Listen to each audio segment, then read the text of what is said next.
সবাইকে অনেক অনেক নমস্কার।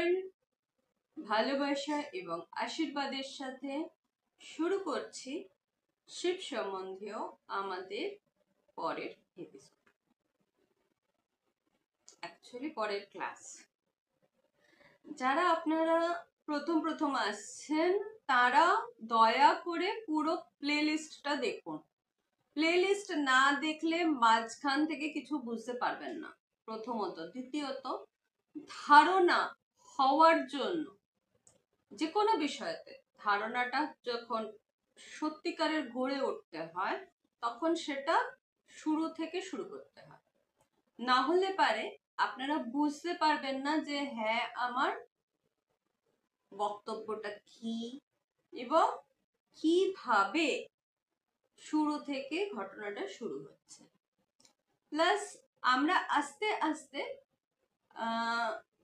শিব তত্ত্বেরও গহনতায় পৌঁছচ্ছি। যেমন আজকে আমাদের যা টপিক, সেই টপিকটা হচ্ছে সৃষ্টির মূল কারণ।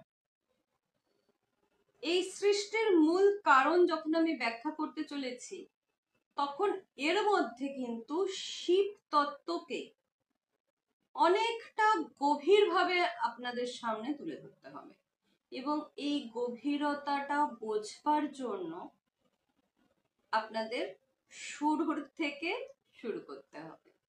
খুব বেশি হয়তো এখনো এতে ভিডিও হয়নি, তাই দেখতে আমার মনে হয় না আপনাদের খুব অনেক বেশি সময় লাগবে বা এই ধরনের কিছু। যাই হোক, আপনারা পাশে থাকুন। আপনারা পাশে না থাকলে আমার চলাটা থেমে যেতে পারে। আপনাদের কাছ পর্যন্ত পৌঁছাতে পারি সেটা আপনাদেরই দেখতে হবে। আমাদের আজকের তত্ত্ব হচ্ছে মল। আপনাদের আগের বারেও আমি বলেছিলাম যে আমরা আমাদের মনের মধ্যে যে ধরনের জিনিসপত্র আমরা গুছিয়ে রাখি তার ভেদ এবং অভেদ দুটোকে শিবের জ্ঞান বলে মানা হয়। শিবের এই যে জ্ঞান বলে এই যে মেনে নেয়া, এটা সাত্ত্বিক, এটা সবাই মানে এর কোনো দ্বি অর্থক সংজ্ঞা নেই। এবার যখন আমি বলছি মল, তো মল বলতে সাধারণভাবে কি বোঝানো হয়? যে মল মানে হচ্ছে যেটা বর্জনীয়। মলকে যদি দেখা হয় তো এটার ত্রিবন্ধম মলম বলা হয়েছে। মলকে 3 ভাগে বর্ণনা করা হয়েছে এবং মলেরও 3টি আলাদা আলাদা বিভেদ, কিন্তু এই মলই সৃষ্টির কারণ। সর্বেশ্বর সদাশিব এই মল দিয়েই এই পৃথিবীর নির্মাণ করেছে। শুধু এই পৃথিবীর না, এই জগৎ সংসারের সৃষ্টির পেছনের কারণ হচ্ছে মল। তো মল কি বা মল কিভাবে হয়? শিব ইচ্ছার সব থেকে বড় চমৎকার যদি আমরা কিছুতে ধরি, সেই হচ্ছে মল। এই আমরা সারাক্ষণ মল মল বলে যাই এবং সাধারণভাবে সমস্ত ধরনের ডিসকোর্সে আপনারা শুনে এসছেন যে মল হচ্ছে সর্বভাবে বর্জনীয় সংজ্ঞা। কিন্তু আপনারা জানেন কি, আসলে মল হচ্ছে শিবের ইচ্ছা শক্তি। একে বর্জন করা যায় না, কারণ এই ইচ্ছা শক্তির দ্বারাই মল দিয়ে তিনি সবকিছুকে ঢেকে রেখেছেন। মল হচ্ছে শিবের সেই ইচ্ছার আচ্ছাদন, যার মধ্যে জ্ঞান, যার মধ্যে পরমাত্মার তত্ত্ব, যার মধ্যে বোধ এবং চৈতন্য আচ্ছাদিত। মলকে অনেক জায়গায় মায়ার সংজ্ঞাও দেয়া হয়েছে। সেই জন্য অনেক জায়গায় বলা হয় কি মল মানে মায়া, আসলে কিন্তু তা নয়। একে ভৌগোলিকা বলা হয় এবং বিভিন্ন তত্ত্বেতে এর যোগ্যতা আলাদা আলাদা ভাবে পরিমিত করা হয়েছে। মল মুখ্যত 3 প্রকার, কিন্তু সেটা আমি পরে আসছি। বস্তুভূত, যে কোনো বস্তুভূত জ্ঞান সে হচ্ছে মল। Materialistic ideologies are things that are supposed to be discarded. মল শিব ইচ্ছার সব থেকে বড় চমৎকার। তারই বস্তুভূত জ্ঞান যদি না থাকতো তাহলে পরে এই জগৎ সৃষ্টিও না তো হতো আর নাই জগৎ চলতো। মল কেন? শিবের এই আচ্ছাদনের দরকার কিসের জন্য? মলকে রৌদ্রী শক্তি বলা হয়। কেন না, একমাত্র যারা মুক্ত সাধক, যারা সাধনায় সেই পর্যায়ে পৌঁছে গেছেন যেখানে তাদের আর কর্মদোষ লাগবে না, মানে তিনি পরমাত্মা দেখে নিয়েছেন, পরমাত্মা বুঝে নিয়েছেন, তাকে হাত ধরে তার গুরু সেই জায়গাতে পৌঁছে দিয়েছেন এবং তারপরে শেষ মহাশূন্যে থেকে বসে সদাশিব নিজে তাকে প্রতিটি সৃষ্টির রহস্য একটি একটি করে উদ্ভাসিত করে নিজের প্রকৃত স্বরূপকে তার সামনে সংজ্ঞাভূত করেছেন, মানে শব্দের দ্বারা বর্ণিত করেছেন। যখন কোনো আইডিয়াকে আপনি সাউন্ডের মধ্যে দিয়ে বা বক্তব্যের মধ্যে দিয়ে প্রকাশিত করছেন, তখন সেই আইডিয়াটা আর্ধেক হয়ে যায়, তার প্রগাঢ়তা আর্ধেক হয়ে যায়। কিন্তু যখন সেম জিনিসটা সদাশিব নিজে বলছেন তখন তার প্রগাঢ়তা দ্বিগুণ হয়ে যায়। এটাই ডিফারেন্স। আজকে আমি আপনাদের বলছি যেটা, সেটা গুরু বলছেন, হয়তো প্রগাঢ়তা কিছুটা কমে গেল। যখন আপনি আপনার নিজের ধ্যানের মাধ্যমে মহাশূন্যের পাড়ে গিয়ে সদাশিবের মুখ থেকে এই একই জিনিস আবার শুনবেন, প্রভু করুন আপনাদের যেন সেই বিশ্বাস বা সেই জায়গাটায় আপনারা পৌঁছাতে পারেন। আমার আশীর্বাদ রইল আপনাদের, যারা শুনছেন তাদের সবাইকে, আপনারা সাধকের সেই পরাকাষ্ঠা পর্যন্ত আপনারা নিশ্চয়ই পৌঁছান যেখানে তাকে চোখের সামনে দেখা যায়। আপনাদের চোখের সামনে গুরুও আছেন, হাত ধরে আপনাদের নিয়ে যাওয়ার তার ক্ষমতাও আছে। হ্যাঁ, এগিয়ে আপনাদের আসতে হবে, তাছাড়া কোনো উপায় নেই। তো যখন সাধনার মাধ্যমে সেই জায়গাটাতে পৌঁছাবেন না, ধারণা থেকে ধ্যানের প্রগাঢ়তা এত সুন্দর সেই জায়গাটা যে ফিরে আসতে ইচ্ছে করে না। আপনারা ভাবেন না যে চোখ বুজে কেন বসে আছে এতক্ষণ ধরে, সত্যি সেই জায়গাটা থেকে ফিরতে পারবেন না। সেই জায়গাটা এমন, সেই জায়গাটা কিন্তু মল রহিত, কারণ সেটা হচ্ছে মুক্ত পুরুষদের বিচরণ ক্ষেত্র। তাদের সেখানে আর কোনো কর্মের দোষ লাগে না।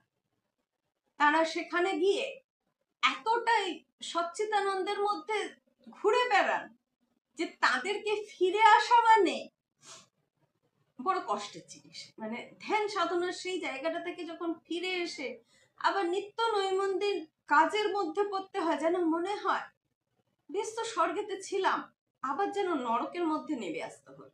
কিন্তু সে মুক্ত পুরুষ, তাই তার কর্মের কোনো দোষ লাগে না। তো সেই রোধী শক্তি যেটা, সেটা তখন আর এঁটে উঠতে পারে না তার সাথে। কিন্তু যে মুক্ত সাধক নয়, তার জন্য যদিও মুক্ত পুরুষের ওপর এর কোনো প্রভাব পড়ে না, কিন্তু এই মল দ্বারা বাকি সমস্ত সৃষ্ট এবং সৃষ্টি দুইয়েরই সদাশিব আচ্ছাদন করে রেখে দিয়েছেন, যাতে তার খেলা চলতে থাকে। এই জন্য কবির মুখ থেকে আমরা শুনতে পাই, খেলিছ এ বিশ্বলয়ে বিরাট শিশু। সত্যি তাই। সমস্ত পদার্থের ওপর, পদার্থ যা কিছু matter, whatever matter is there, সেটা অণু বা পরমাণু, সমস্ত ওপর এর আচ্ছাদন করে এবং এ কোনো কিছু, কোনো জড় বস্তুর দ্বারা সঞ্চালিত নয়। এটি হচ্ছে শিবের চৈতন্য শক্তি, সেই জন্য এর নাম রোধী শক্তি। শিব নিজে সদাশিব, এখানে কিন্তু আমি শিব যাকে বলছি তিনি কিন্তু সদাশিব, তিনি আমাদের ঘরের ওই জামাই ভুড়িওয়ালা একদমই নন। ইনি তাঁরই আদর্শ স্বরূপ, তার সেই ত্রিজ্ঞ স্বরূপ, যিনি পঞ্চমুখও নন, তিনি একমুখ, কিন্তু তিনি হচ্ছেন সেই কর্পূর গৌরব, যিনি বিশ্বের ত্রিতলেতে বসে আছেন। সপ্ততল তো সেই ত্রিতলেতে গিয়ে বসে আছেন তিনি। তার উপরে শুধু শক্তিতল, তার উপরে কিন্তু আর কোনো কিছু নেই। তো তার এই সংযোজিত শক্তি আমাদের এই সৃষ্টিকে মল দিয়ে আচ্ছাদন করে দিয়েছে। আমাদের মন, আমাদের শরীরের এই যে পঞ্চভূতের যে চামড়ার আচ্ছাদন আমরা যাকে বলি, দেখতে গেলে সেটা মল। সেজন্য তার থেকে যে নিঃসরণ হয় ঘাম, সেটাকে এক্সক্রিটরি ম্যাটার বলে গণ্য করা হয়। আমাদের শাস্ত্রে ঘাম হচ্ছে বর্জনীয় বস্তু। আপনারা যদি হঠযোগ করেন, হঠযোগেতে কিন্তু আছে যে আপনার শরীরের মধ্যে থেকে এই যে নিঃসরণ, এই নিঃসরণের আপনি রদ্ধ কিভাবে করবেন, কারণ এটা বেরিয়ে যাওয়া মানে আপনার প্রচেতনা বেরিয়ে যাওয়া। সেটা একদম একটু আলাদা এপিসোড হয়ে যাবে। মলটা কিরকম জানেন, যেরকম ঘটের ওপরেতে একটা গামছা দিয়ে আমরা ঢেকে দিলাম, মল আমাদের জ্ঞান এবং চৈতন্যের উপরে সেই গামছা, যার বাইরে শুধু ঝগড়া, কলহ, মেটেরিয়ালিস্টিক, ইগো, অহংকার, কর্ম এবং কর্মের দ্বারা বর্ধিত সেই সংস্কার, যা আমাদের জন্মান্তর পর্যন্ত এই গর্ভ এবং মৃত্যু, গর্ভ থেকে মৃত্যু, এই যে সার্কেল চলছে, জন্ম এবং মৃত্যুর এই যে চক্র চলছে, কালের যে নির্দেশ চলছে, এই নির্দেশের পরিপাক যেটাকে বলা হয় না, যে ঘূর্ণি পাকের মধ্যে আমরা বসে আছি, তো এই ঘূর্ণি পাকের মধ্যে ফেলে রেখে দিয়েছে। যে এই মলকে ভেদ করতে পারে, সে অথাহ জ্ঞানের মধ্যে নিজের সম্পূর্ণ চৈতন্যকে প্রাপ্ত করতে পারে। যদি এই মল যদি শিব স্বরূপই হয়, আরেকটা কি জানেন, এই মলের সাথে কিন্তু শিবের, আপনাদের ভুঁড়িওয়ালা শিবের কোনো পার্থক্য নেই। তার মধ্যে আর তার স্বস্বরূপের মধ্যে মলের কোনো পার্থক্য নেই। যা শিব মল তাই এই জগৎ। তাহলে এই জগৎ কি না শিবের ইচ্ছা? যা কিছু শিব তাই জগৎ, যা জগৎ তাই শিব। আমরা যে কথাতে শিবহম বলছি, তো শিবহম মানে কি? শিবহম মানে মল। কারণ তিনি আচ্ছাদন দিয়ে রেখেছেন এতে, তার সেই অমূর্ত আবরণকে ভেদ করা, আবর্ত থেকে বাইরে বেরোনোর রাস্তা একমাত্র তিনি নিজে। জ্ঞানের রাস্তায় চলতে গেলে সবার আগে শিবকে ধরতে হয়, না হলে কখনো মাতৃশক্তি হাতে আসে না। কারণ মাতৃশক্তি হচ্ছেন বোধ, তিনি হচ্ছেন চৈতন্য, তিনি হচ্ছেন শিবের শক্তি। আপনারা যখন আমাকে বলেন যে সাধনা শুরু করতে গিয়ে করবো, আমি কেন আপনাদের শিবের কাছে পাঠাই? কেন আপনাদের বলি যাও শিবের ঘরে গিয়ে, মানে শিব মন্দিরে গিয়ে, সেখানে গিয়ে শিবকে জল চড়াও? কেন বলি? ওই মল ধোবার জন্য। যতক্ষণ না আপনি শিবের দ্বারস্থ হচ্ছেন, এবং শিবের দ্বারস্থ হওয়া মানে মন্দিরে গিয়ে দ্বারস্থ হওয়া। আপনার বাড়ির শিবলিঙ্গেতে জল ঢাললে কিন্তু দ্বারস্থ হওয়া যায় না। আমি নিজেও করেছি, 1 বছর নয়, আমি 4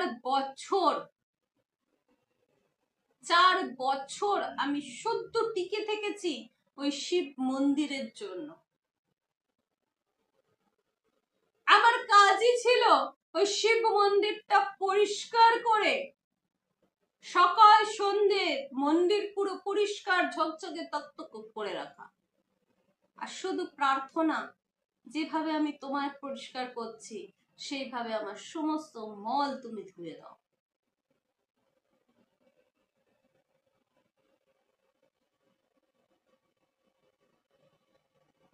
আমি কিন্তু তার বিরাট, সত্যি শিব মানে মেটেরিয়ালিস্টিক ওয়ার্ল্ডের সর্বোচ্চ শিখরে যখন আমি উঠি, তারপরে উঠেছি।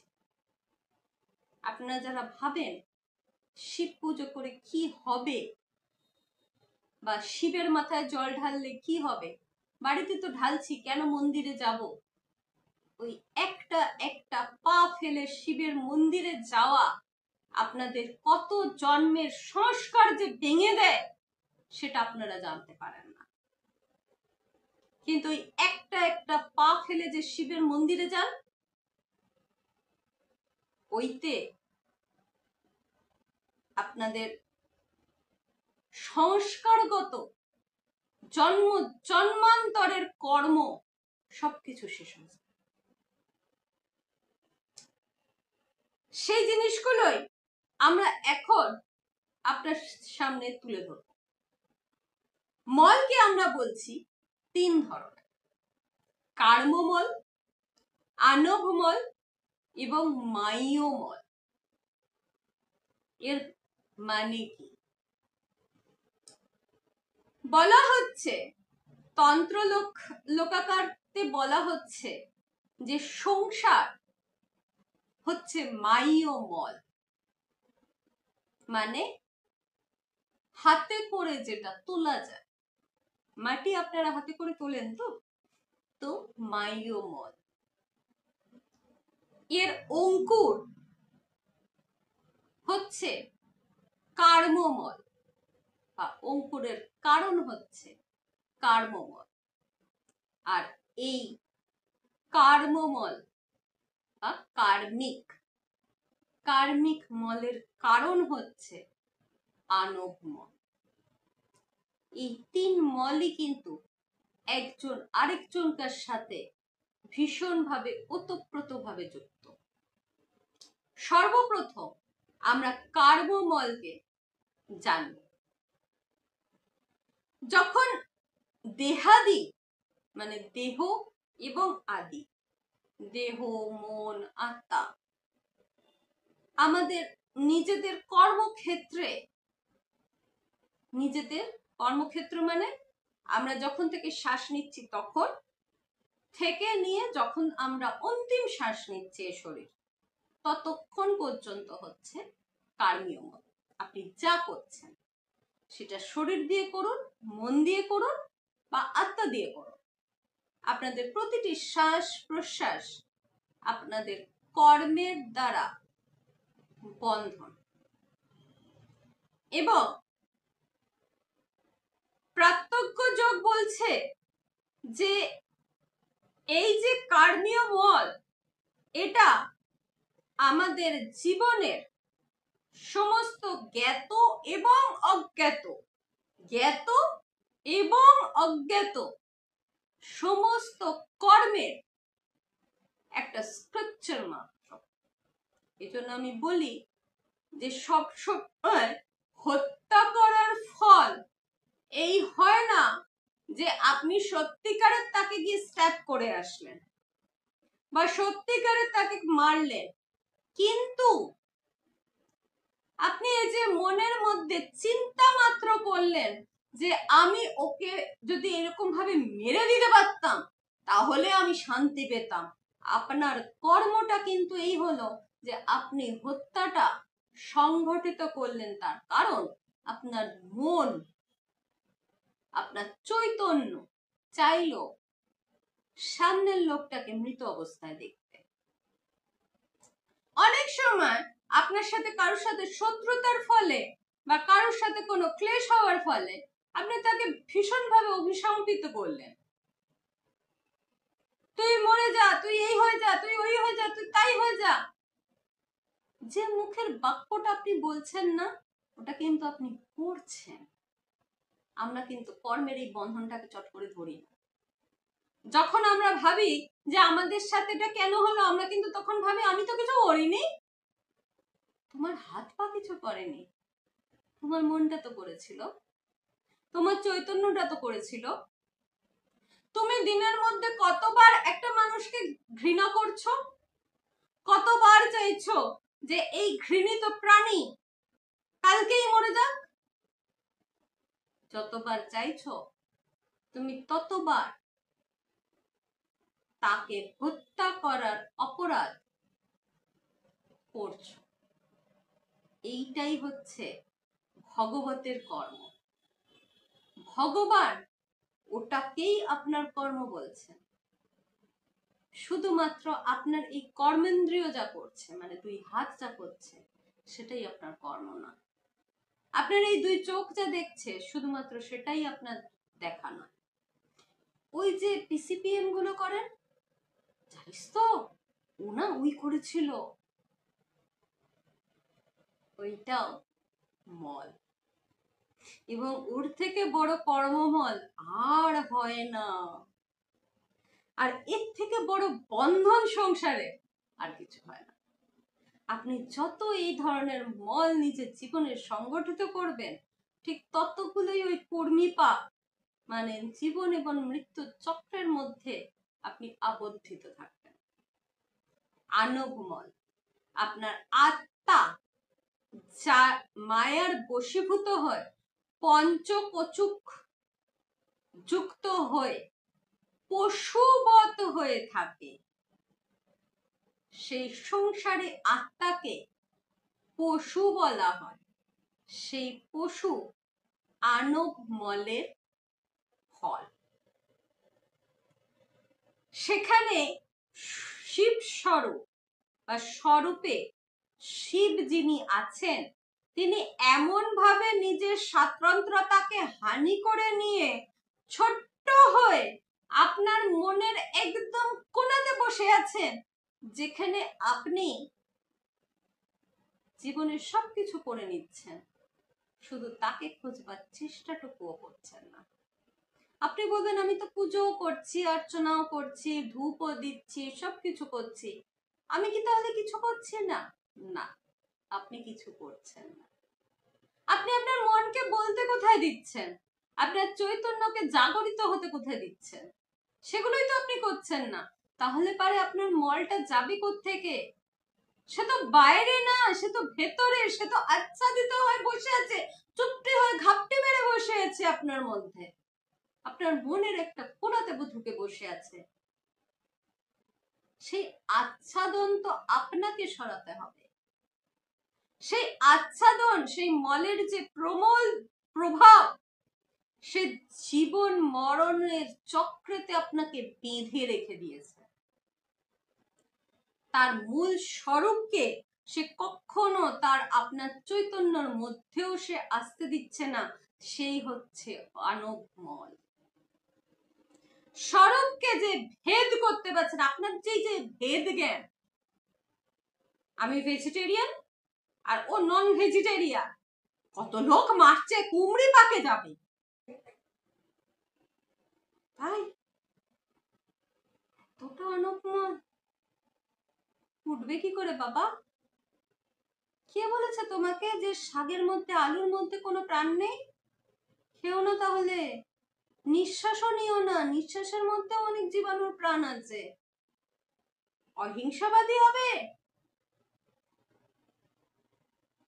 তোমার মনের মধ্যে যে হিংসাগুলো চলছে, সারাক্ষণ বসে বসে ভাবছো, জব করতে করতে ওই লোকটাকে না বলতে হবে এই এতটা টাকা দিতে, এই লোকটাকে না এইরকম করতে হবে, তবে গিয়ে লোকটা আমাকে পয়সা দেবে। এটাও মল। ওই যে মনে মনে করছো, আচ্ছা তুমি আমাকে দিলে না, তাই তোমার এত বড় স্পর্ধা হয়ে গেছে। এই মলটা, এর অনুপাতটা কোথায়?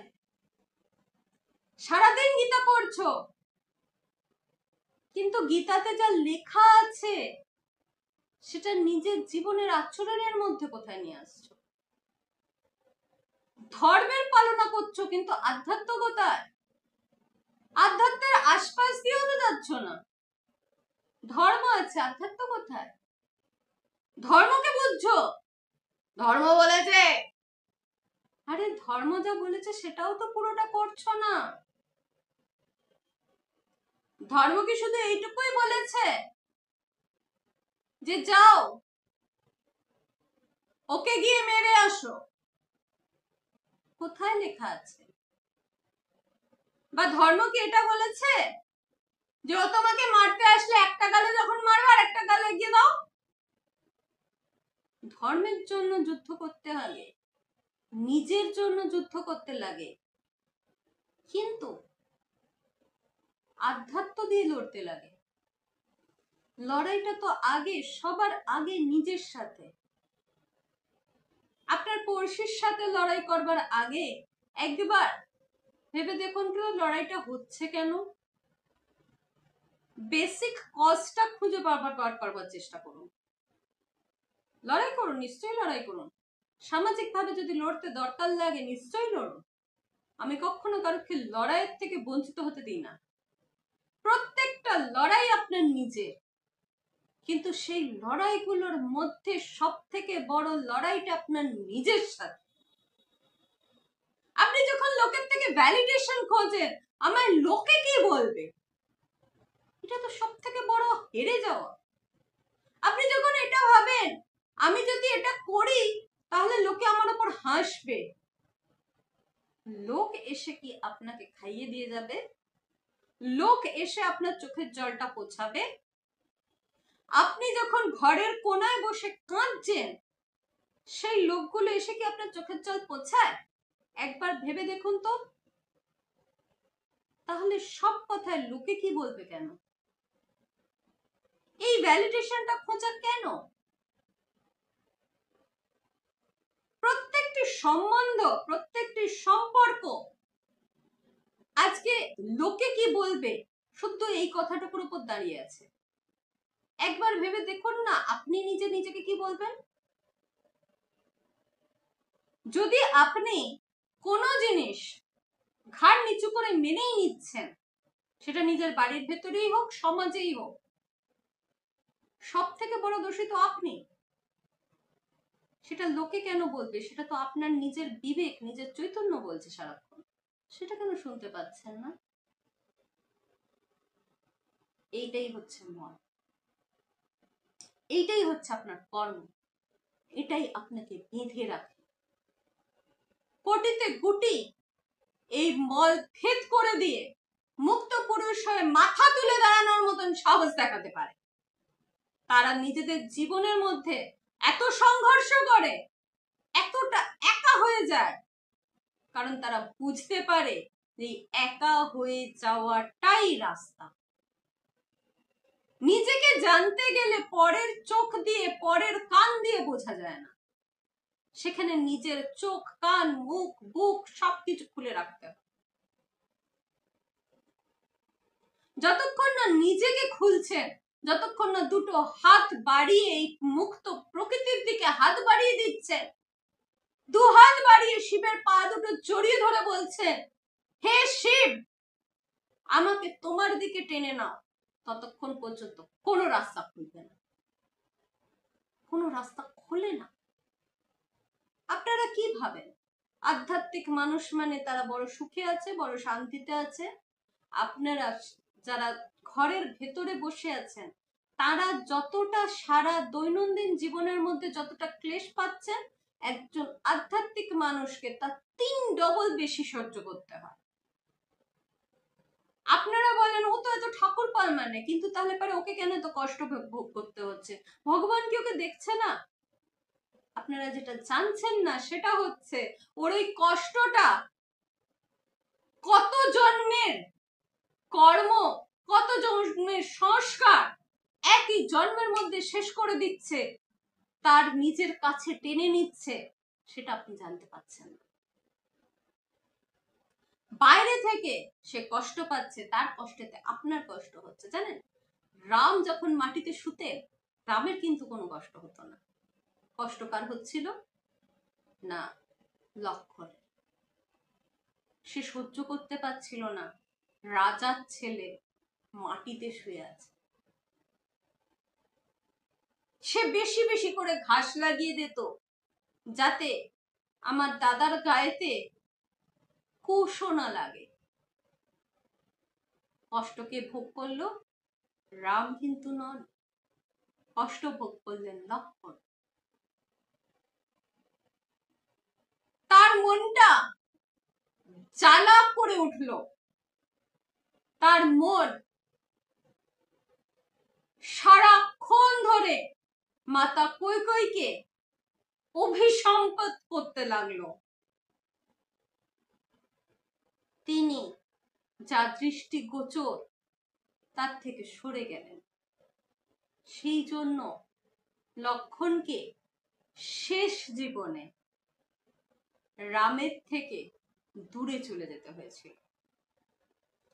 রাম লক্ষ্মণকে বর্জন করেছিলেন, আগে লক্ষ্মণ গিয়েছিলেন, তবে রাম পৃথিবী ছেড়েছিলেন। যে লক্ষ্মণ বলেছিলেন যতদিন রাম থাকবেন আমি কখনো তাকে ছাড়বো না, সেই লক্ষ্মণকে যখন রাম বর্জন করছেন, তখন মাতা কৌশল্যা এবং মাতা কৈকেয়ী বলছেন, রাম, এ তুমি কি করছো? তখন রাম বলছেন, মা, আমাকে দেখে কর্মটা যে ও করেছে, সে কর্মের ফল, সে দেব দেহ হলেও তাকে ভোগ তো করতেই হবে। এই কর্মের ফল প্রত্যেকটি দেবতাকে পর্যন্ত ভোগ করতে হয়। সে যে কোনো প্রাণী হোক না কেন, দেব, দানব, মানব, কীট, পশু, পতঙ্গ, যে কোনো জীবাত্মা এই কর্মের বন্ধনের দ্বারা, কর্মীয় মলের দ্বারা আবদ্ধ। আনব মল থেকে বেরোনোর শক্তি শিব আচ্ছাদিত করে দিয়েছেন। কেউ কি বেরোতে পারে না? পারে। রাস্তা একমাত্র তিনি। তার কাছ পর্যন্ত পৌঁছাতে আপনাকে হবে। আপনারা 41 দিন শিবের মাথায় জল ঢালতে পারেন না, আমি শুধু 41 দিনের জন্য বলি। আজকে বৃষ্টি হয়ে গেছে, কালকে আমার অফিসেতে দেরি হয়ে গেছে, পরশুদিন আমার বাড়ি তাড়াতাড়ি আসার ছিল, চতুর্থ দিন আপনার বাড়িতে গেস্ট এসে গিয়েছে। 41টা দিন আপনারা যেতে পারেন না। যে 41 দিন গিয়েছে তার হাতে শিব নিজে ধরা দিয়েছে, আর তার কর্ম তাকে হারিয়ে ফেলেছে। এরকমও ঘটনা ঘটেছে আমার সাথে। আমি জানি তাদের সাথে এরকম হয়েছে, তারা নিজেরাই বলেছে। মাইয়মল কি? মায়া দিয়ে যে মল প্রাপ্ত হয় সে হচ্ছে মাইয়মল। জন্ম এবং ভোগ, আপনি জন্মেছেন তো আপনি কোথাও আপনি বিরাট বড় লোক, কোথাও আপনি খেতে পান না, আপনি দুজনেই শিব। কারণ এই দুনিয়ায় শিব ছাড়া আর কিছু নেই। তো যেখানে শিব ছাড়া আর কিছু নেই, সেখানে যে ভুগছে এবং যে ভোগাচ্ছে সে দুজনেই শিব। তো যেখানে নিজের স্বরূপকে লুকিয়ে রেখে এই ভেদ রূপে আভাস দান করছেন তিনি, সেই হচ্ছে মাইয়মল। এই মলের কারণ সে মায়া, মায়াতীত, কর্মের দ্বারা আচ্ছাদিত এবং নিজের এই কর্ম এবং আলাদা আলাদা মল দ্বারা উৎপাদিত বলে একে বলা হয় মাইয়মল। এর দ্বারা যে বিশ্লেষণ হয়, বা মাইয়মলকে অনেক জায়গায় বিদ্ধেশ্বর বলা হয়, বিঘ্নেশ্বর বলা হয়। আপনার জীবনের যে বিঘ্নগুলো এসে দাঁড়ায় তার কারণ হচ্ছে এই মাইয়মল। এই মাইয়মল আপনার জীবনে মায়াকে ওতপ্রোতভাবে আপনার সমগ্র জীবনের, সাংসারিক জীবনের এমন ওতপ্রোতভাবে ঢেকে রেখেছে যার থেকে দেবতারাও, এমনকি শিবও পার পাননি। তাকেও সতীকে হারাতে হয়েছে, তাকেও নিজের হাতে নিজের ছেলের গলা কেটে ফেলতে হয়েছে। তার কারণ এই মাইয়মল। এবার আপনারা বুঝতে পারছেন মল আমাদের জীবনে কি বিরাট, এবং এই মলের তত্ত্ব কত বড়। এই মল আপনাকে আপনার জীবনে আপনার পাশে বসে থাকা লোককে দেখতে দেয় না। আপনার জীবনে আপনার নিজের স্বামী বা কোনো স্ত্রী, এই যে দেশ চলছে, একটা কম্পিটিশন চলছে, মা এবং বাবার মধ্যে কম্পিটিশন চলছে, এর কারণ এবং কারণ মাইয়মল আর কার্মিক মল। কিন্তু শুধুমাত্র এদের ওপর দোষ দিয়ে নিজেকে আগলে রাখা, সেটা হচ্ছে আবার আনবমল। একটু কনফিউজিং, এটা ভীষণ বেশি কনফিউজিং। কারণ আপনারা নিজেরাই বুঝতে পারেন না কখন কোন মল আপনার কোন কর্মের ফাঁক দিয়ে ঢুকে আপনার জীবনের কোন পাথেয়টাকে বিনষ্ট করে দিল।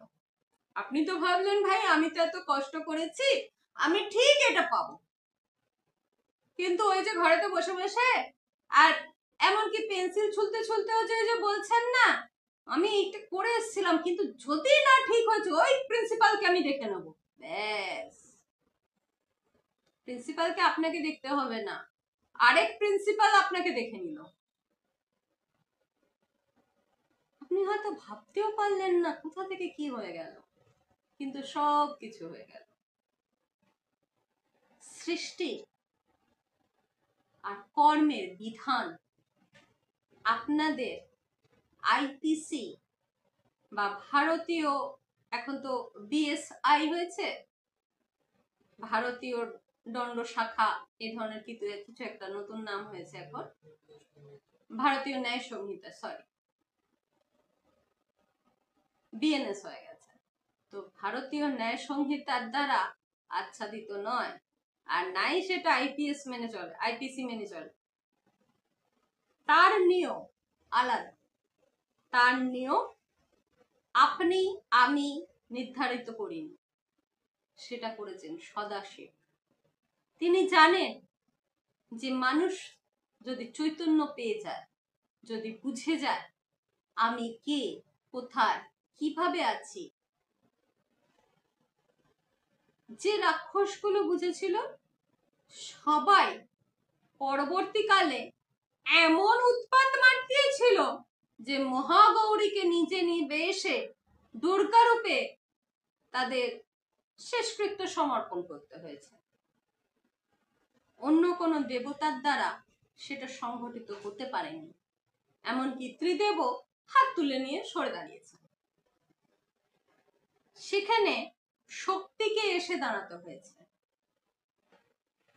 যিনি মায়া অতীত। আশা করি বুঝতে পারলেন যে মায়ার ফের কাকে বলে। এই মায়া না থাকলে শরীর থাকবে না। মুক্ত পুরুষদেরও বলা হয় শিব একটা বিড়াল পুষিয়েও সংসার করিয়ে নেয়। আমাকেই দেখুন, 25খানা গরু, 36খানা কুকুর আর 4 জোড়া পাখির ফ্যামিলি দিয়ে এখানে বসিয়ে রেখে দিয়েছেন। আর পিছনের জঙ্গলে কত যে কাক আর কত যে পাখি, তাদের সবাইকার খাবার দাবার জল অ্যারেঞ্জ করতে করতে আমাদের সারাটা দিন চলে যায়। আমরা মুক্ত পুরুষ, কর্মের বাঁধনে আমরা বাঁধতে পারি না, কিন্তু ওই পশুগুলোকে টেনে নিয়ে এসে পায়েতে বেরি দিয়ে আমাদেরও সংসার করিয়ে নেওয়া হয়। এই হচ্ছে মায়ু মত। মায়াকেও পার্বতীর রূপে এসে সংসার করতে হয়েছে শিবের।